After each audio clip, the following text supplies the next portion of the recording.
The flat earth theory must be the most talked about and requested videos for me to make. I myself have tried to stay away from this particular subject because I noticed a huge division in truth seekers since the flat earth subject became popular again, and also when Donald Trump became president of the United States. And so, I have been on the fence with this subject for many years, and I always say when asked, I would not be surprised either way if the earth was flat or round. After years of watching all kinds of flat earth videos, I noticed that the flat earth population is increasing rapidly and have presented strong evidence supporting their theory, while the round earthers just seem to attack the credibility or sanity of the individual creating the video without really presenting any real evidence of their own. Kyrie Irving, I don't know, did you see? No, You saw this, right? don't get me started. I gotta know. Kyrie Irving says that he, even though has been told the world is round, believes it to be flat. What is your thought process on this? Most of them just seem to regurgitate what they have already learned in school. The same school that teaches us that Christopher Columbus discovered America, among many other events in our history that we know now not to be true. Most of us have learned through our own research that our history is clearly very shady to say the least, and history has been rewritten many times. Some scientists today are skeptical of the idea that the earth is indeed round, because even though it is presented as a truth, there is no unquestionable scientific evidence that it is round. Everything on which science bases itself are only evidences, and evidences are not proofs. The idea that the earth is a flat disk or plane first comes from most ancient civilizations, including Egypt and Greece, until the classical period. In 1543, Nicholas Copernicus proposed the first heliocentric model of the universe. The famous flat earth Flammarion engraving from 1888 depicts a traveler who arrives at the edge of a flat earth and pokes his head out through the firmament. In early Mesopotamian mythology, the world was portrayed as a flat disk floating in the ocean with a hemispherical sky dome above, and this forms the premise for early world maps.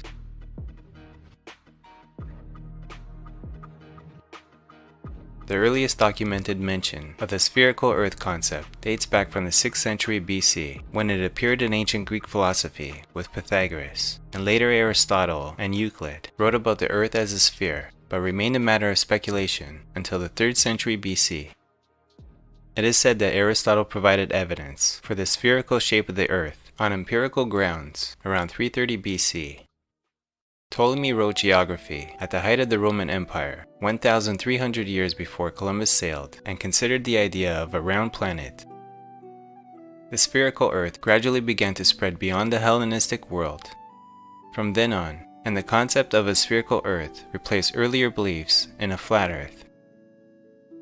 Most of the ancient cultures believed that the Earth was flat. The same ancient cultures that built the pyramids and seem to have more knowledge about our world and universe than we do today. Personally, I feel more connected to the ancient and Hermetic teachings of the past, knowing that almost everything I have learned from mainstream scholars is usually a theory or simply incorrect information. Many religious texts also refer to the earth as a flat disk or a plane with an impenetrable dome known as the firmament. And we made the sky a protected canopy, yet they turned away from its signs. Have not those who disbelieve known that the heavens and the earth were of one piece? Then we separated them, and we made every living thing of water. You are surrounded, heaven and earth, by water. You are the asylum of water, imbued with water, the augmenters of water, vast and manifold. Apollo 8. The Apollo 8 spaceflight mission in the United States was launched on December 21st, 1968, and is reported to be the first manned spacecraft to leave Earth's orbit and return safely to Earth. The crew of Apollo 8, Bill Anders, Jim Lovell, and Frank Borman recited Genesis chapter 1, verses 1 through 10 using the King James Version text as they supposedly orbited the moon. In their own words, goes as follows.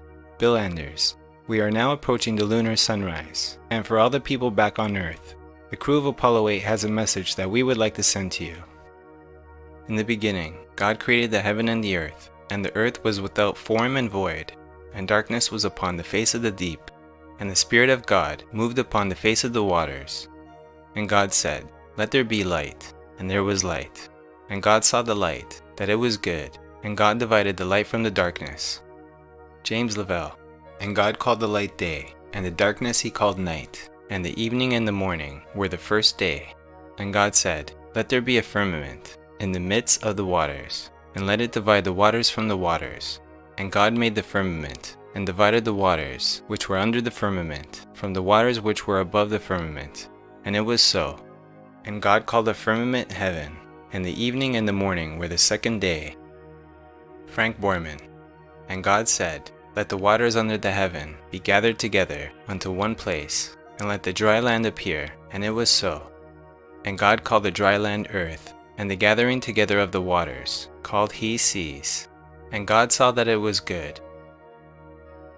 And from the crew of Apollo 8, we close with good night, good luck, a Merry Christmas, and God bless all of you on the good earth. So my question is this: being the first crew to leave Earth's orbit, why on earth would all three men feel compelled to read from the book of Genesis at that particular moment in time, in what was the most watched television broadcast ever in the history at the time?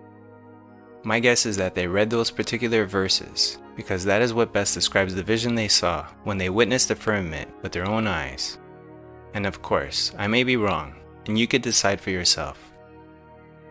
There is no doubt in my mind that NASA and the governments of the world have been hiding much information from the public, and I believe that it is our duty to find the truth and share it with the rest of the world. I believe that people have the right to know the truth. We have the right to ask questions when we don't fully understand something. I myself have learned a lot by asking questions, and one of the best lessons I've learned is that the instructors didn't know too much, and here they are trying to teach us things that they lacked answers to themselves. Like the crew of the Columbia Space Shuttle disaster that mysteriously seemed to have reappeared again after blowing up in the sky on national television.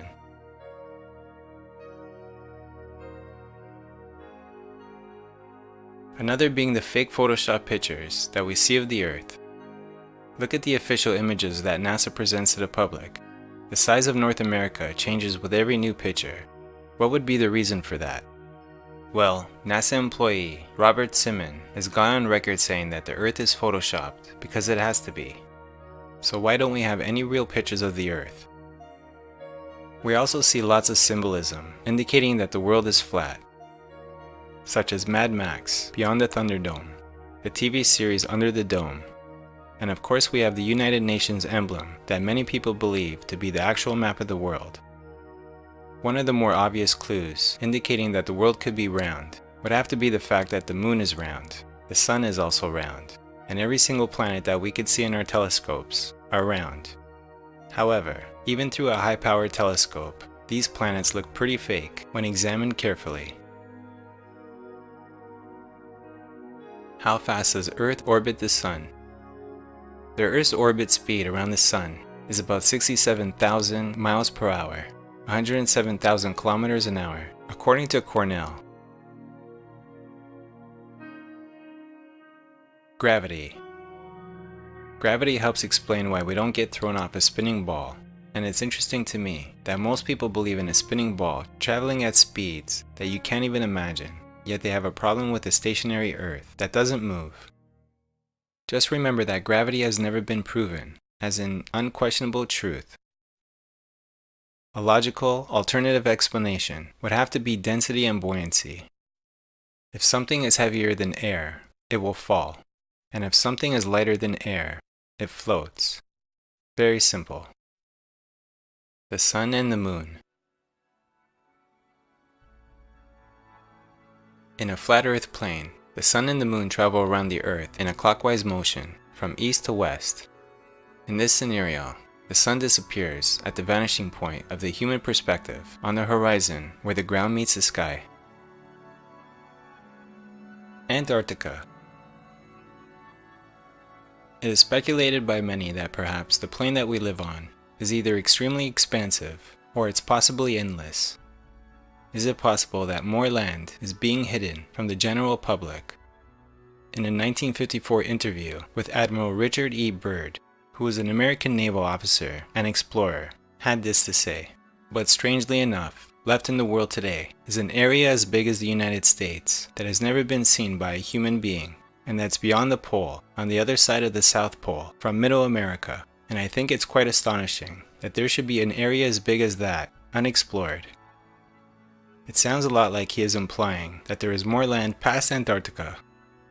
A recent discovery of an ancient Buddhist map in a newspaper from 1907 seems to support the idea of a vast, expansive Earth with many more continents past the Arctic ice walls. Gleason's map, 1892.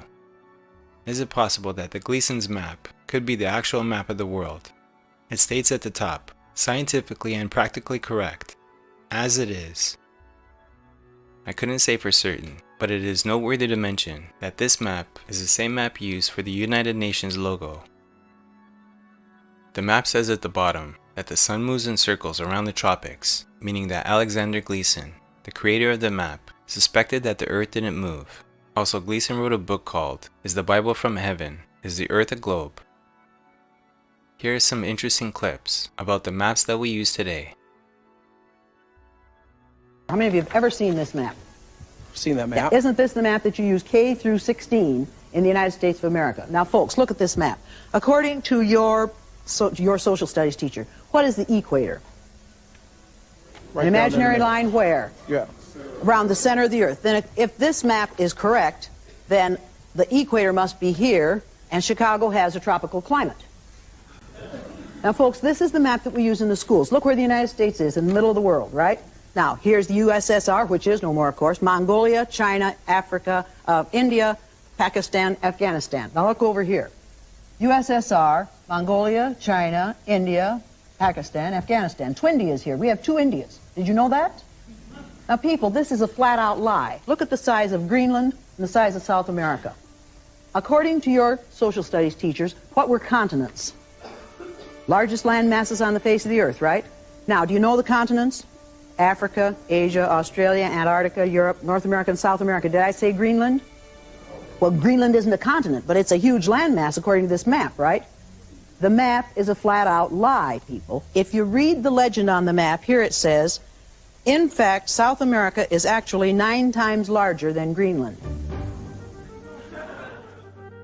Are you saying the map is wrong? Oh dear, yes. Look at Greenland. Okay. Now look at Africa. Okay. The two land masses appear to be roughly the same size. Yes. Would it blow your mind if I told you that Africa is in reality 14 times larger? Yes? Here we have Europe, drawn considerably larger than South America. When it's 6.9 million square miles, South America is almost double the size of Europe's 3.8 million. Alaska appears 3 times as large as Mexico, when Mexico is larger by 0.1 million square miles. Germany appears in the middle of the map when it's in the northernmost quarter of the Earth. Wait. Relative size is one thing, but you're telling me that Germany isn't where we think it is? Nothing's where you think it is. My final conclusion. After going over most of the given evidence that has been presented to us from both sides, I would have to say that for me personally, it makes more sense that the world would be a flat plane. And the more I think of a spinning globe moving at supersonic speeds that I can't even understand, the more I think we've been lied to. Either these people can't seem to get anything right, or they are possibly plotting for world domination, and most likely something that has to do with aliens that come from another so-called planet. With all the movies and talk about ancient aliens and superheroes from other planets, it wouldn't surprise me at all. I personally don't think that aliens exist, and it looks a lot like the Jesuits, Vatican, NASA, SpaceX, and the governments of the world, and whoever else they are working with, are behind all this deception. So why would they do that? By creating a fake universe with spherical planets everywhere would keep the people from figuring out the truth and keep them guessing of wild and endless worldly possibilities of other planets and aliens. The strategy that Wernher von Braun taught me was that first the Russians are going to be considered to be the enemy. In fact, when I met him in '74, they were the enemy, the identified enemy. We were told that they had killer satellites. We were told that they were coming to get us and control us, the dirty commies, that whole story. First, the Russians were the enemy against whom we're going to build space-based weapons. Then terrorists would be identified, and that was soon to follow. We heard a lot about terrorism. And the next enemy was asteroids. Now, at this point, he kind of chuckled the first time he said it. Asteroids, against asteroids, we're going to build space-based weapons. So it was funny then. And the funniest one of all was against what he called aliens, extraterrestrials. That would be the final card. And over and over and over, during the 4 years that I knew him and was giving his speeches for him, he would bring up that last card. And remember, Carol, the last card is the alien card. We're going to have to build space-based weapons against aliens. And all of it, he said, is a lie. A lie. All truth goes through 3 stages. At first it is ridiculed. In the second, it is violently rejected. In the third, it is accepted as self-evident.